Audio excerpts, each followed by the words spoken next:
छठ पूजा म्हणजे हा शब्द गेले काही दिवस तुमच्या कानावर नक्कीच आला असेल, पण तुम्हाला या छठ पूजेबद्दल मात्र माहिती नसेल. अनेकांना तर हाही प्रश्न पडला असेल की मी आज तुम्हाला या छठ पूजेबद्दल का सांगतोय. तर त्याचं कारण आहे हा व्हायरल होणारा फोटो आणि व्हिडिओ.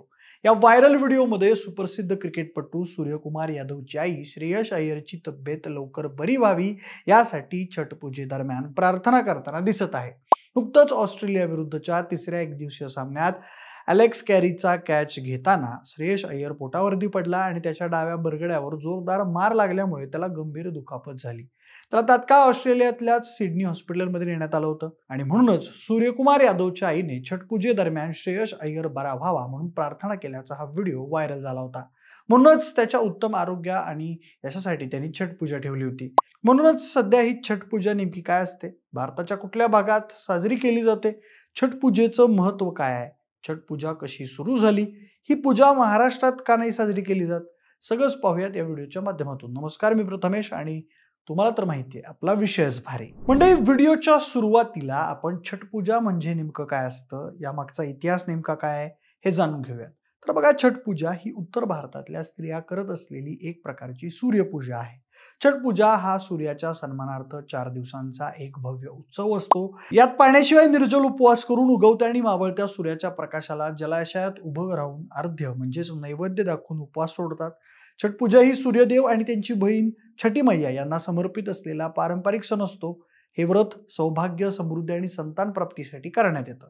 हा सण प्रामुख्याने बिहारमध्ये खूप महत्वाचा मानला जातो, पण उत्तर प्रदेश, पश्चिम बंगाल, झारखंड आणि ओडिशा यासारख्या राज्यामध्येही साजरा केला जातो, जो साधारणपणे कार्तिक महिन्याच्या शुक्ल पक्षाच्या चतुर्थी तिथीपासून सुरू होतो आणि सप्तमी तिथीला उगवत्या सूर्याला अर्ध्य म्हणजेच नैवेद्य देऊन त्याची सांगता होते. संपूर्ण वर्षात मराठी महिन्यातील चैत्र महिन्यात व कार्तिक महिन्यात अशी 2 वेळा छठपूजा करण्यात येते.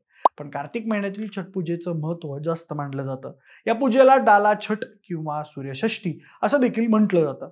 तसं बघायला गेलं तर हिंदू पंचांगानुसार हा पवित्र उत्सव वर्षातून 2दा चैत्र आणि कार्तिक महिन्यांमध्ये साजरा केला जातो.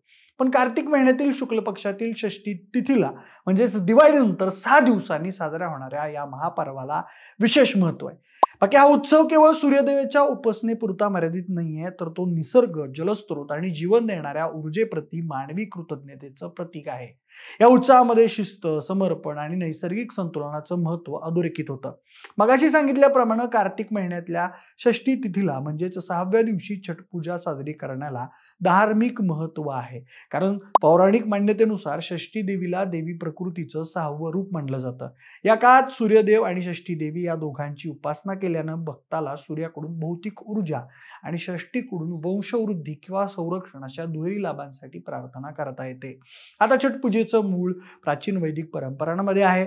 षष्ठी या संस्कृत शब्दावरून छठ हे नाव आलेलं आहे, जो महिन्याच्या 6व्या दिवसाला सूचित करतो. या उत्सवाचा उल्लेख हिंदू धर्मातील रामायण आणि महाभारत या दोन्ही प्रमुख महाकाव्यांमध्ये आढळतो. तर बघा, पौराणिक कथानुसार भगवान राम आणि माता सीता यांनी सगळ्यात पहिला छठ पर्व साजरा केला होता. रावणावर विजय मिळवल्यानंतर राम सीता अयोध्येला परतले. ब्रह्महत्येच्या पापापासून मुक्ती मिळवण्यासाठी त्यांनी मुद्गल ऋषींना यज्ञ करण्याची विनंती केली. मुद्गल ऋषींनी यज्ञ करण्याऐवजी कार्तिक महिन्याच्या शुक्ल पक्षातील षष्ठी तिथीला सूर्यदेवाची पूजा करण्याचा सल्ला दिला. मुद्गल ऋषींच्या निर्देशानुसार माता सीतेनं मुंगेर इथल्या गंगा नदीच्या काठावर 6 दिवस कठोर छठ व्रत पाळलं. या व्रताच्या प्रभावानं त्यांना ब्रह्महत्येच्या दोषातून मुक्ती मिळाली. याच घटनेनंतर छठ पर्व साजरा करण्याची परंपरा सुरू झाली असं मानलं जातं. या कथेला पुष्टी देणारी भौगोलिक श्रद्धा मुंगेर प्रदेशात आजही आढळते, जिथे गंगा नदीच्या मध्यभागी असलेल्या सीताचरण मंदिरात माता सीतेच्या पदचिन्हांचं प्रतीक आहे. महाभारतातल्या कर्णाविषयी सुद्धा याबाबत कथा सांगितली जाते. तर बघा मंडळी, महाभारतातला दानवीर कर्ण हा सूर्य उपासनेचा प्रथम साधक मानला जातो. सूर्यपुत्र असलेल्या कर्णाला प्रचंड शक्ती आणि तेज प्राप्त होतं. तो रोज सकाळी नदीत अंघोळ करून सूर्यदेवाला अर्घ्य म्हणजेच नैवेद्य देत असे. कर्णाच्या या दृढ दिनचर्येतून आणि श्रद्धेतूनच सूर्यपूजा करण्याची परंपरा जनमानसात रुजली असं बोललं जातं. कर्णाच्या याच कथेमुळे छठ पर्व दृढ श्रद्धा, त्याग आणि निष्ठेचं प्रतीक मानलं जातं. यासोबतच मंडळी महाभारतात छठपूजेचे इतरही संदर्भ आढळतात. द्रौपदीने वनवासादरम्यान आपल्या कुटुंबाच्या आरोग्य आणि पुनरुत्थानासाठी छठ व्रत पाळलं होतं.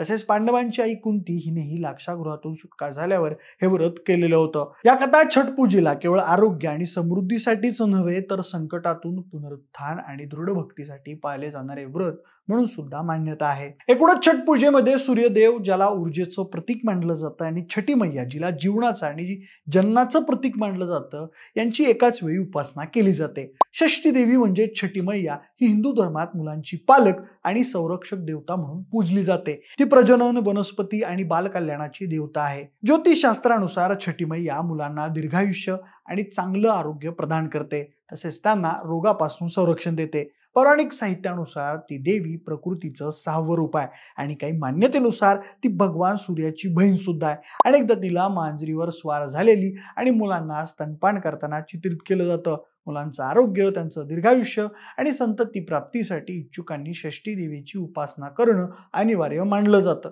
मंडळी, छठ महापर्व 4 दिवसांच्या अत्यंत कठोर विधी आणि व्रतांसाठी ओळखलं जातं. या विधींमध्ये 36 तासांचा निर्जला उपवास, पवित्र स्नान आणि जलस्रोतात उभं राहून सूर्याला अर्घ्य देण्याचा समावेश आहे. पहिला दिवस नहाय खाय म्हणजेच शुद्धीकरण आणि तयारीसाठी ओळखला जातो. हा दिवस उत्सवाची सुरुवात म्हणून ओळखला जातो आणि तो पूर्णपणे शारीरिक आणि मानसिक शुद्धीकरणासाठी समर्पित असतो. व्रती म्हणजेच व्रत पाळणारे पवित्र नदीत किंवा जलाशयात स्नान करून स्वतःला शुद्ध करतात. त्यानंतर ते संपूर्णपणे सात्विक आणि एक वेळचं शुद्ध भोजन ग्रहण करतात. या दिवशी भोपळा, तांदळाची डाळ आणि भात यासारखे पदार्थ प्रसाद म्हणून तयार केले जातात, जे व्रती आणि कुटुंबातील सदस्य खातात. नहाय खाय ह्या आगामी 3 दिवसांच्या अत्यंत कठीण व्रतासाठी, विशेषतः दुसऱ्या दिवसापासून सुरू होणाऱ्या निर्जला व्रतासाठी शारीरिक आणि मानसिक तयारी करण्याचा दिवस असतो.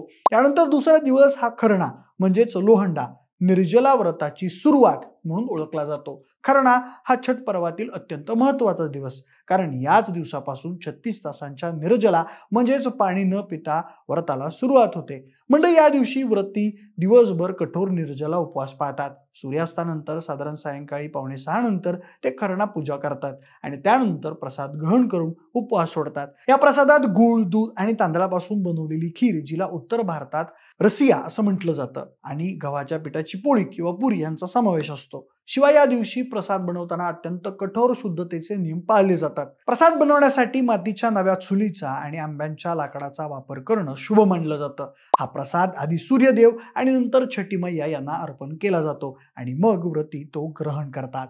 व्रती हे प्रसाद ग्रहण केल्यानंतर पुढच्या 36 तासांसाठी अन्न आणि पाणी दोन्हीचा त्याग करतात. यानंतर मंडळी, तिसरा दिवस हा संध्या अर्ध्य म्हणजेच डुबत्या सूर्याला वंदन यासाठी ओळखला जातो. म्हणजे हा 4 दिवसांच्या उत्सवातील मुख्य दिवस असतो. या दिवशी व्रती पूर्णपणे निर्जला व्रत पाळतात. यानंतर संध्याकाळच्या वेळी कुटुंबातील सदस्य नदी, तलाव किंवा तात्पुरत्या जलाशयांच्या घाटांवर एकत्र जमतात. यानंतर संध्याकाळच्या वेळी कुटुंबातील सदस्य नदी, तलाव किंवा तात्पुरत्या जलाशयांच्या घाटांवर एकत्र जमतात. बांबूंच्या सुपामध्ये म्हणजेच टोकरीमध्ये ठेकुआ, ऊस, फळं आणि दिवे यासारख्या पारंपरिक वस्तूंचे प्रसाद आणि नैवेद्य घेऊन व्रती कमरेपर्यंत पाण्यात उभे राहतात. या स्थितीत ते डुबत्या सूर्याला दूध आणि पाण्यानं अर्घ्य अर्पण करतात. मंडळी, हे संध्या अर्घ्य हे कृतज्ञतेचं आणि त्यागाचं प्रतीक आहे. हा विधी दिवसभर मिळालेल्या प्रकाश, उष्णता आणि ऊर्जेबद्दल कृतज्ञता व्यक्त करतो. यानंतर चौथा दिवस हा उषा अर्घ्य किंवा पारण म्हणजेच उगवत्या सूर्याला वंदन म्हणून ओळखला जातो. हा छठ पूजेचा अंतिम दिवस असतो. या दिवशी व्रती हा सकाळी लवकर सूर्योदयावेळी पुन्हा घाटावर जातो आणि पाण्यात उभं राहून उगवत्या सूर्याला अर्घ्य म्हणजेच नैवेद्य देतो. म्हणजे उषा अर्घ्य ही नवीन सुरुवात, उत्साह आणि आशेचं प्रतीक आहे. हे जीवनातल्या चक्राचं म्हणजेच जन्म, मृत्यू आणि पुनर्जन्माचं महत्व अधोरेखित करतं. छठ पूजा हा एकमेव हिंदू उत्सव आहे जिथं डुबत्या आणि उगवत्या अशा दोन्ही सूर्यांना समान महत्व दिलं जातं. त्यानंतर मंडळी, उगवत्या सूर्याला नैवेद्य अर्पण केल्यानंतर व्रती छठ माता आणि सूर्यदेवाचा आशीर्वाद घेऊन प्रसाद ग्रहण करतात आणि 36 तासांचा कठोर उपवास सोडतात. या प्रक्रियेला पारण असं म्हणतात. तर बघा, अशा पद्धतीनं ही छठ पूजा पार पडली जाते. मग आता राहिला प्रश्न हा आहे की ही पूजा महाराष्ट्रात का साजरी केली जात नाही? तर बघा मंडळी, मगाशी सांगितल्याप्रमाणे या सणाचा उगम बिहार, झारखंड आणि पूर्व उत्तर प्रदेशात झालाय. छठ पूजा गंगा नद्यांशी आणि सूर्यपूजेशी जोडलेली आहे. त्यामुळे महाराष्ट्रात तशी परंपरा नाही. महाराष्ट्रात लोक गणपती, विठोबा, देवी, खंडोबा यांची उपासना करतात. म्हणून महाराष्ट्रात सूर्यपूजा प्रचलित नाही. पूर्वी इथे उत्तर भारतीय समाज कमी होता, त्यामुळे हा सण पसरला नाही. पण आता मुंबई, पुणे, ठाणे यासारख्या शहरात उत्तर भारतीय लोक राहतात, म्हणून तिथं छठ पूजा साजरी केली जाते. छठ पूजा ही महाराष्ट्रात मूळची नाही, पण स्थलांतरामुळे आता काही ठिकाणी इथं साजरी होते. एवढंच नाही तर यामागे वैज्ञानिकांनी स्वतःचं मत स्पष्ट केलंय की छठ पूजा हा फक्त सण, पूजा नसून तो आरोग्य, पर्यावरण, शरीराशी निगडीत आहे. छठ पूजेत लोक सूर्योदय आणि सूर्यास्ताच्या वेळी सूर्योदयाला अर्घ्य देतात. यावेळी सूर्यकिरणांचा कोन असा होतो की अल्ट्राव्हायोलेट किरण शरीरावर सौम्य प्रमाणात पडतात. यामुळे शरीरात व्हिटॅमिन डी तयार होतं, जे हाडं, त्वचा आणि रोगप्रतिकारक शक्तीसाठी अत्यंत महत्वाचं आहे. छठ पूजेत लोक नदी, तलाव किंवा जलाशयात उभं राहून प्रार्थना करतात. पाण्यात उभं राहिल्यानं शरीरावर हायड्रोस्टॅटिक प्रेशर निर्माण होतो, ज्यामुळे रक्तप्रवाह सुधारतो आणि मन शांत होतं. यामुळे ताण कमी होतो आणि एकाग्रता वाढते. छठ पूजेत उपासक काही दिवस उपवास करतात. डिटॉक्स प्रक्रियेमुळे शरीराची प्रतिकारक शक्ती वाढते आणि मानसिक शांती मिळते. छठ पूजा ही केवळ धार्मिक श्रद्धा नाही, तर ती शरीर, मन आणि निसर्ग यांच्यातील संतुलन राखणारी एक वैज्ञानिक परंपरा आहे. बाकी मंडळी, तुम्हाला छठ पूजेबद्दलची ही माहिती कशी वाटली आम्हाला कमेंट करून नक्की सांगा. सोबतच आपल्या विशेष भारीच्या YouTube चॅनलला सबस्क्राईब करायला अजिबात विसरू नका. धन्यवाद.